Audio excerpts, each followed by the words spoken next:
information technology, and we are here to talk on this system development and procurement. System development and procurement is all about designing, implementing, and testing software application program or system. And procurement is all about purchasing goods and services. Here I'll be talking on system development lifecycle, and my other group members will speak more on the subtopics. System development lifecycle is all about the steps used in developing system application. And these are, and we have like 5 stages. Prior time, we have 5 stages of system development lifecycle, but it was extended to 7 due to, for a clearer version, for system analysis to get a clearer version of how to develop a system. Firstly, the first phase is planning, and planning is a phase where we identify the problem, we identify whether there is a need to actually create a new system to achieve organizational objectives. And this phase is where a lot of things are determined. The resources, the time, the cost, and every other item are determined to actually create and develop this system. The next phase is the system analysis and requirements. In this phase, system analysis is very vital in determining the business needs and how they can be met. And this is just the phase where we identify the problem and how we are going to solve the problem by creating systems for the benefit of the organization and the company. The next phase is the system design. This is where all necessary requirements, features, operational facilities like software and hardware and software components are needed to actually develop the system. The next phase is the development itself. That's the 4th phase. This is where the actual work begins. This is where all of the resources, all of the planning, all of the analysis, and all of the design is actually put together, whereby we can get network developer, software program analyst, where they are coming together to actually develop this system. And this phase can never be underestimated. This is where system employees or end users like us are very, very needed to actually focus on in order to avoid errors or unnecessary interruptions. The next phase, which is the 6th stage, is the integration and testing stage. This is the stage where the new system developed is actually on for testing by quality control, by quality assurance professional to determine if the proposed design is actually meant for the initial set of business goals. And this phase is also meant for verification and validation. The next phase, which is the 6th phase, is the implementation phase. This is the phase where this is the actual phase where installation is being actualized. This is where we put the old system aside and we put all data and all components into the new developed system that you have been planning for or that you said you designed for. And this is where the actual installation, where users can, like us, can actually access the software application. And then last but not least is the operation and maintenance. In this phase, it's very important for us to maintain this system where we are able to fine-tune the system and also maintain in the sense of regular checkup, upgrade system, and regular required update. This step is when end users can actually check if there is a need for boosting of performance, adding new capabilities, or meeting additional user requirements. To cap it all, the importance of system development lifecycle is just all about the coming together of every stages that I have listed, to actually form a software development program. Thank you very much.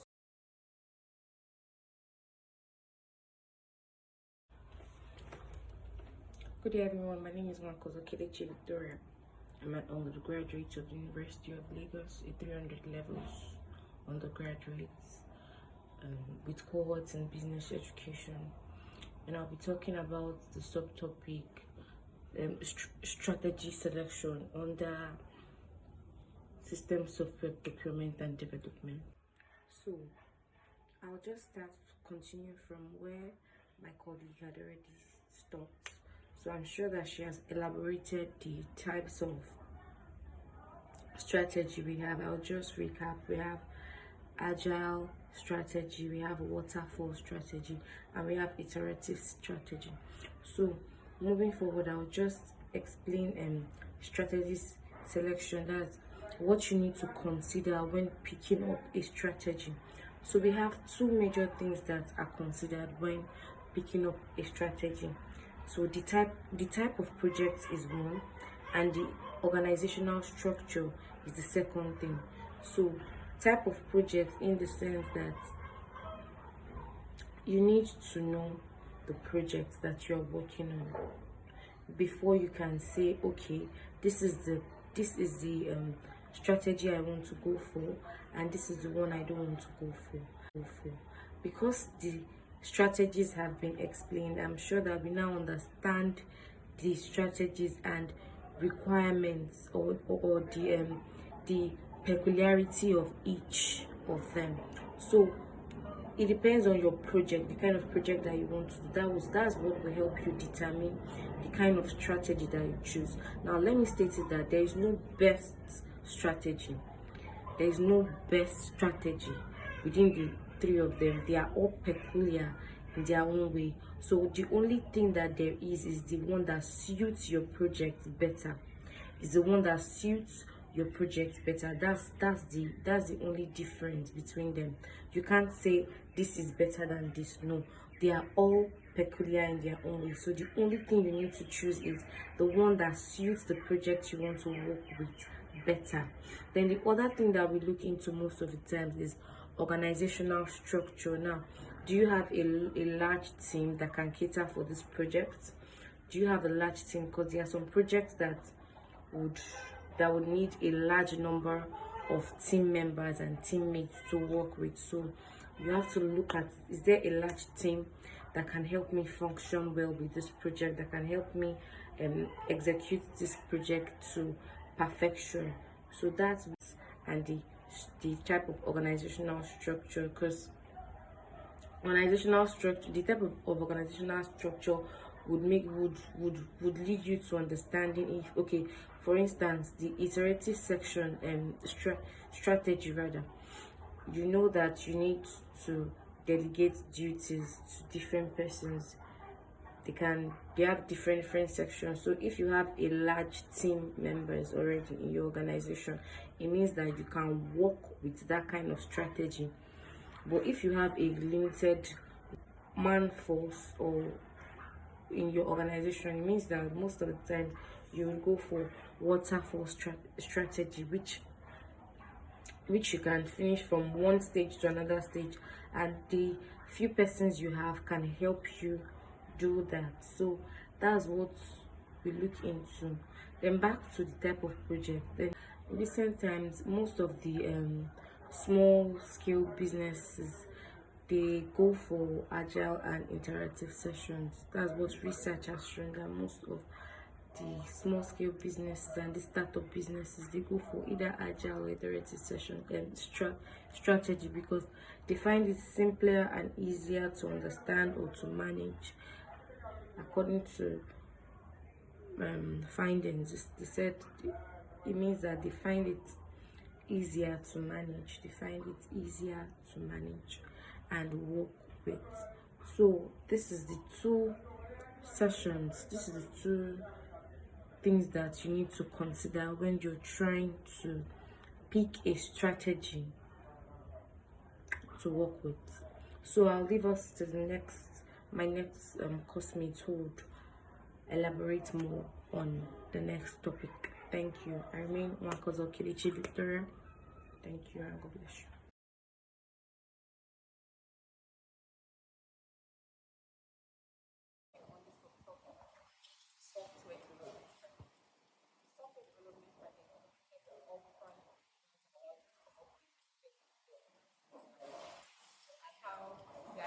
Application design, development and implementation, and more consistently development. And we have the type of software development strategy. We have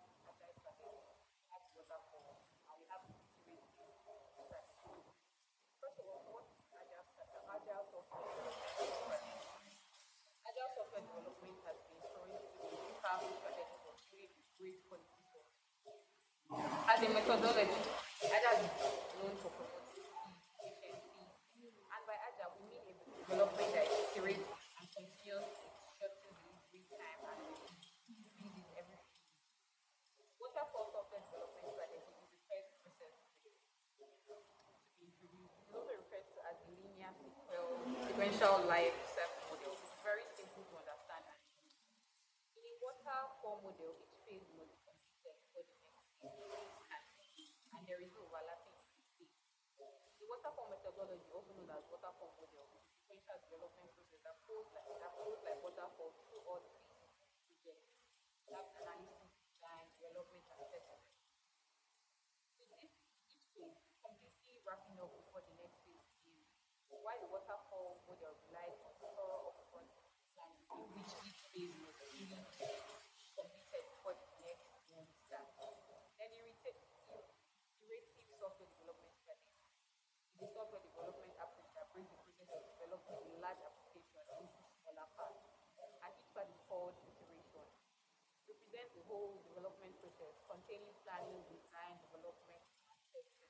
Software built and delivered in pieces is also known as iterative software development.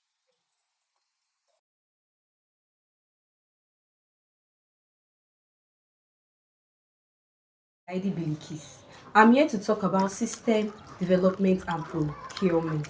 When we talk about system development and procurement, we want to look at how system is being developed and how we purchase it, that is for the procurement. My mate have talked about the system development circle, software development strategies. They have talked about strategy selection, and here I am to talk about build versus buy. Now, after getting the strategic selection, the next thing for us to know is how we can build and buy our software, either for us to build or buy the software. Now, to start up a business generally, we believe that we will need, in this time of digital age, we will need what we call software or technology. So the technology we need is either for me to build the technology, or we should buy the technology. Now, what I'm going to say now is that, in fact, in 81% mature businesses develop most on their tech, which as technology to do and to run their business. One of the technology that they will use to run their business, we have a lot of them. So they will have to look at it in the way either for them to build or buy their software. Now, we have some criteria to consider when we want to build or buy the software. One of them is the cost. We have to look at the cost of it. If am I to build, or am I to if I'm to build or to buy, I will have what we know as cost. So the cost means that when it is a ready-made down, that is, if I want to buy, it has been ready-made down and it has been ready for me to pick up my technology to use. So buying means that it will have what we call substantial cost for buying this technology. But when I'm building it, it takes a lot of time to build, but the cost will not be that much as the one I'm grabbing once for buy. The next one to check is what we call configuration. That is, I'm going to configure the technology template for preferences. That is, to customize on it and to design on it. So the next one to check is design. When we talk about design, the software can be easy to use for both the internal and external users. That is, internal users is people that are within me to use how I'm going to design the software, and external, that is, it will be able be useful for everybody around me, that is my teams, to learn from it, and to be able to make it. The next thing is what we call security. So the security is to protect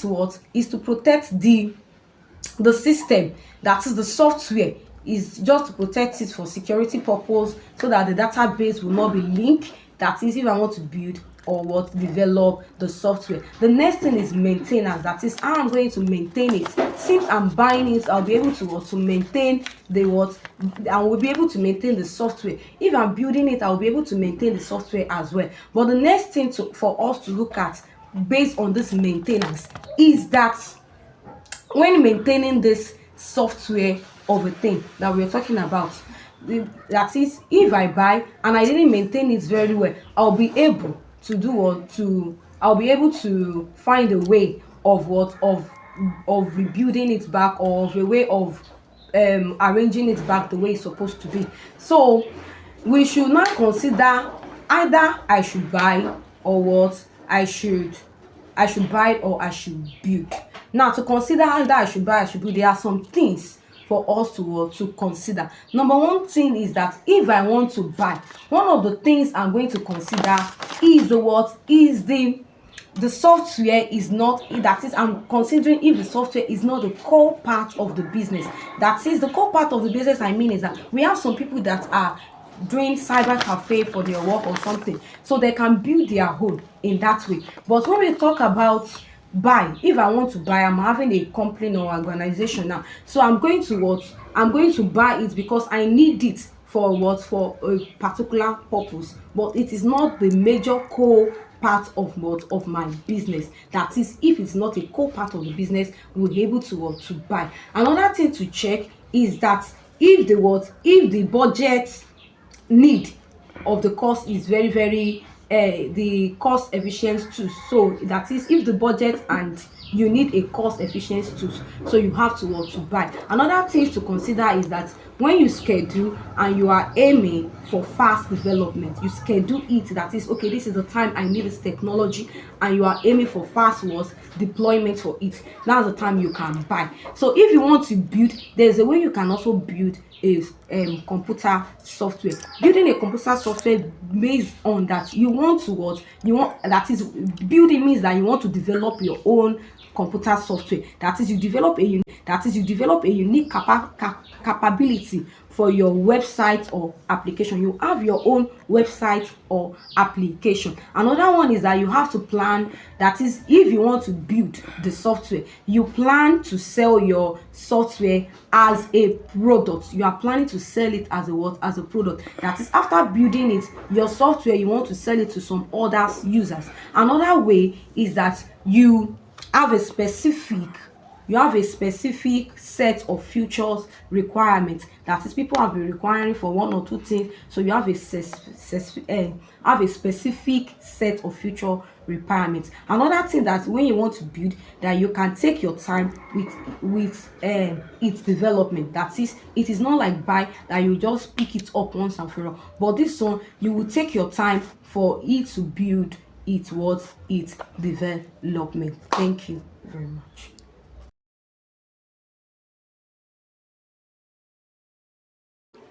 My name is Tunoye Olaji Fawaz. I'm Group 25, Department of Business Education. Under it, I'll be talking about human element. The word human element is the genetic term to describe what makes human behave the way they do, like what actually make us to survive what we do. Then under it, and I'll be talking about cross-functional team and senior management. The word cross-functional team, we use the word cross-functional team. It's something that is cross-functional team. Team is like a group of people coming together. Then cross-function, like coming together to make some impact, like to achieve a common goal. Like this, okay, I'm just explaining it one. So the word cross-functional team is a group of people coming together to work together as an expert and highly intellectual, to put all the effort together to achieve their common goals. That is what cross-functional team is. And that is what is actually happening these days, because that is the best. Because many had, like, a lot of people coming together, putting their lot of ideas together to achieve their common goals. That will make the business. And again, the last one is senior management. What senior management is, the head of the organization, the people at the top level That means they're the one running out. Let me just say the main capital about the organization. They're the ones that are like bring a lot of shares to the company. Without them, there won't be executive and lower level. And with this, though, I actually have some things. So with the notes, while reading notes, we will actually understand more about senior management and cross-functional team. Thank you.